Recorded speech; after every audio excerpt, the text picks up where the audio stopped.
Hey everyone, welcome to my channel Anjum Shah Fitness. I'm your host Anjum Shah. आज हम discuss करने वाले हैं how to prevent muscle loss while losing fat.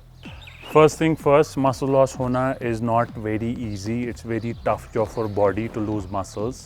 बहुत हद तक जब आप बहुत सर्वाइवल मोड के बाहर चले जाते हो, you are starving yourself, starving your body, उसके बाद ही आपको बॉडी जो है सेक्रीफाई करती है मसल्स। तो हम थोड़े से कारण जानेंगे कि क्या क्या कारण होते हैं मसल लॉस होने के, कैसे हम मसल लॉस को बचा सकते हैं while trying to lose fat. सबसे पहली चीज़ जो है, don't cut down too many calories. जो हमें ध्यान देना है फैट लॉस के दौरान कि आपको बहुत ज़्यादा कैलोरीज कम नहीं करनी है। आप अपने मेंटेनेंस से 500 कैलोरीज कम करो या बीएमआर तक कम करो। बीएमआर से नीचे हमें मैक्सिमम टाइम पे अवॉइड करना चाहिए खाना, ताकि हमारा मसल लॉस नहीं हो। ट्राई करना होता है कि जितना ज़्यादा कैलोरीज आप खाओ मेंटेनेंस और बीएमआर के बीच में, उतना बेटर होता है आपके मसल्स के लिए।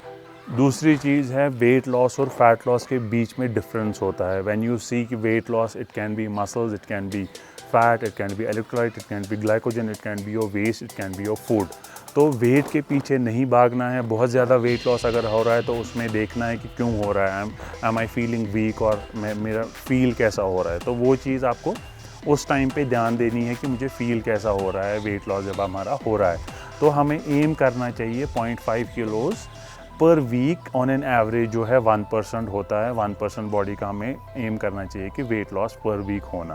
उससे ज़्यादा अगर हो रहा है, you can just increase your calories that time. और मे बी वेट लॉस के पीछे आपको नहीं भागना है। अगर आपको इंच लॉस हो रहा है, फैट लॉस हो रहा है, कभी कभार क्या होता है हमारा इंच लॉस होता है और वेट लॉस नहीं होता है, तो उसका मतलब क्या होता है, you gain same amount of muscle mass जितना आपने फैट लॉस किया हुआ है। थर्ड थिंग इज़ कि follow something which you can sustain. मतलब कार्बोहाइड्रेट डाइट में रखो। हमें बहुत ज़्यादा कार्बोहाइड्रेट कट करने की ज़रूरत नहीं होती है, तो हमें उतना ही कार्बोहाइड्रेट रखना होता है जितना आप यूज्ड होते हैं, so that you don't feel weak और आपकी कैलोरीज भी ठीक ठाक रहे।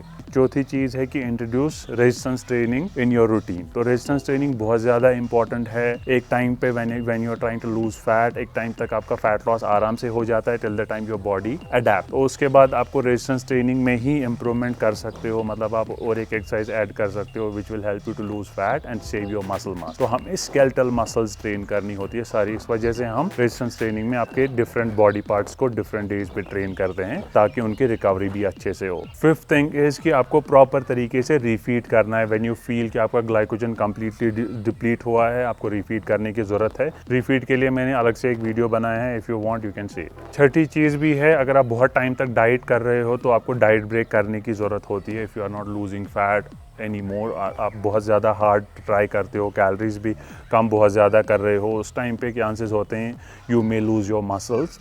तो उस टाइम पे आपको डाइट ब्रेक करने की ज़रूरत होती है। डाइट ब्रेक के लिए भी मैंने रिफीड और डाइट ब्रेक वीडियो बनाए हैं, you can check that to see कि हाउ इट इज़ डन, किस फैट परसेंटेज पे कैसे हमें डाइट ब्रेक को रिफीड करना चाहिए। सेवन्थ पॉइंट इज़ कि हमें प्रोटीन इंटेक हमेशा बराबर रखना है। हमें कभी भी प्रोटीन से कैलोरीज कम नहीं करना है। तो मेक श्योर प्रोटीन हमें हमेशा प्रॉपर क्वांटिटी में लेना है, टू मेक श्योर हमारा जो मसल डैमेज हुआ है वर्कआउट के टाइम पे, जो टेयर हुआ है, वो रिकवर प्रॉपर तरीके से हो। रिकवरी के लिए, हमारी हेल्थ, अच्छी हेल्थ के लिए प्रोटीन हमेशा प्रॉपर पॉइंट पे रखना है। Eighth and last thing is कि रिकवरी एंड स्लीप। हमें पूरा ध्यान देना है कि हम पूरा प्रॉपर तरीके से रिकवर्ड है। इसलिए जब हम फैट लॉस स्टार्ट करते हैं, उस टाइम पे क्या होता है, उस टाइम पे हमारा वॉल्यूम हाई होता है और साथ साथ क्या होता है, हमारा वॉल्यूम ड्रॉप होके इंटेंसिटी अप होता है, जिसकी वजह से हमें रिकवरी अच्छे से होती है।